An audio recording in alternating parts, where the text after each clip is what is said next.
guys, I'm Laura Vitale. On this episode of Laura in the Kitchen, I'm going to show you how to make one of my husband's favorites, chicken corn chowder. Now, it's a very simple thing to make as long as you have very good ingredients. I'm going to show you exactly how.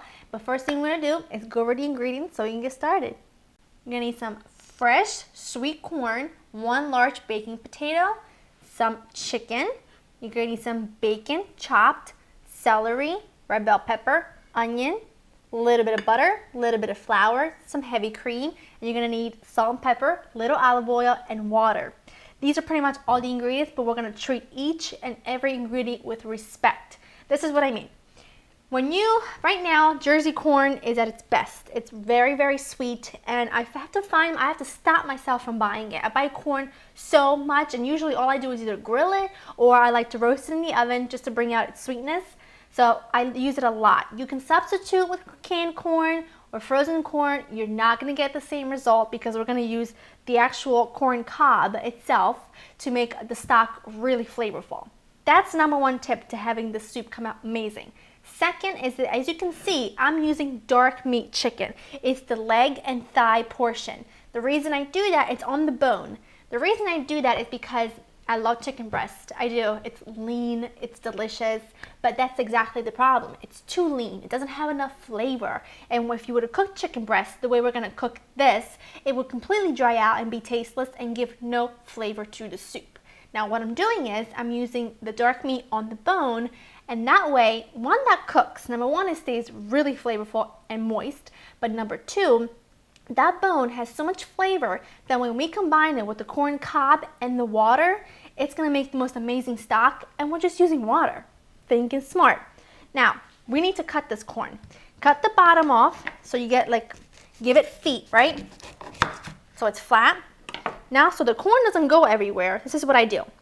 I take a big bowl, I put a little bowl inside so it's nice and sturdy, like that. Sit it on there, nice and safe, and then with a sharp knife, just cut against the cob. And look, the corn just goes right into the bowl. It doesn't go all over your counter. You don't have to fish around for it. So I'm just going to cut all of them up. I have all my fresh corn kernels in this bowl. Set that aside. Remember, don't throw away the cob. Now in this pot, I have about a teaspoon of olive oil. And to that, it's preheating over medium-high heat. I'm going to add in my bacon. Just a few slices of bacon. And I'm going to cook that for about 2 to 3 minutes until it starts to cook down and crisp up around the edges. But you don't want it too hot, too crispy. Otherwise, it's going to get too crunchy and too hard. And we don't want that. Bacon's just about perfect, so I'm just removing it with a slotted spoon because I want to keep those bacon drippings in there to saute up our chicken. Just going to pepper my chicken. I'm not going to salt it because the drippings of the bacon in here are really salty, and I don't want to overdo it. So I'm just going to put them seasoned side down in the bacon drippings. Same level of heat, medium-high. I'm going to let those cook for a few minutes on each side, making sure to season the other side until they reach a nice golden brown color on the outside. And then we'll saute our veggies. Now that my chicken's browned on both sides, I'm just going to remove it to a plate. Set that aside. Now I'm going to add in all my veggies, my onions, my peppers, my potatoes, and my celery. I'm just going to give this another little drizzle of olive oil, not even a teaspoon, just a touch. Season it with a little salt and pepper, not too much salt. Remember, there's bacon drippings in there, and those are salty. Give this a nice little stir, and you gotta let this cook down for about 7 to 8 minutes until the veggies start to cook down and they start to get a nice color around the edges. My veggies look absolutely perfect. Now to this, I'm gonna add about a tablespoon of butter. Then we're just gonna stir that to melt. We're going to make what is called a roux, which is a thickening agent. And I'm going to add about a tablespoon of flour. And I'm just going to mix this up until the flour is almost absorbed by the juices from the olive oil and the butter. You can barely see it. We're kind of cooking the flour to get rid of that raw taste. Now we're going to add in our water. Let that come up to a boil, and once it's boiling, we're going to add in our sweet corn. Just put that all in there. The chicken. and 2 of our corn cobs that we reserved. This is really gonna drive home that corn flavor. Just gonna give this a quick little stir.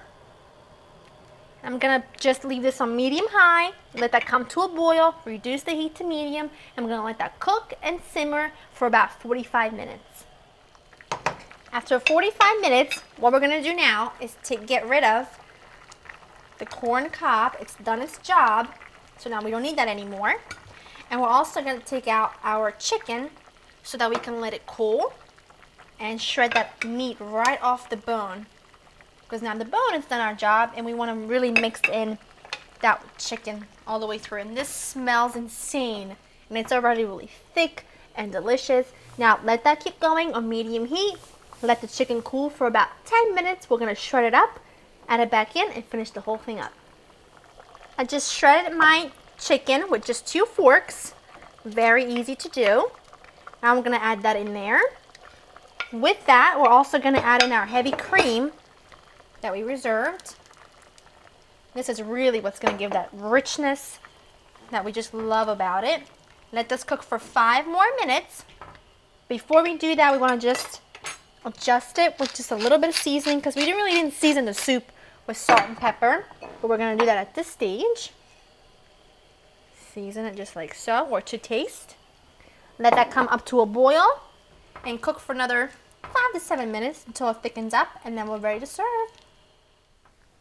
Now this is pretty much done and it's amazing, but it does need a little green. So I'm just going to add in some fresh chopped parsley.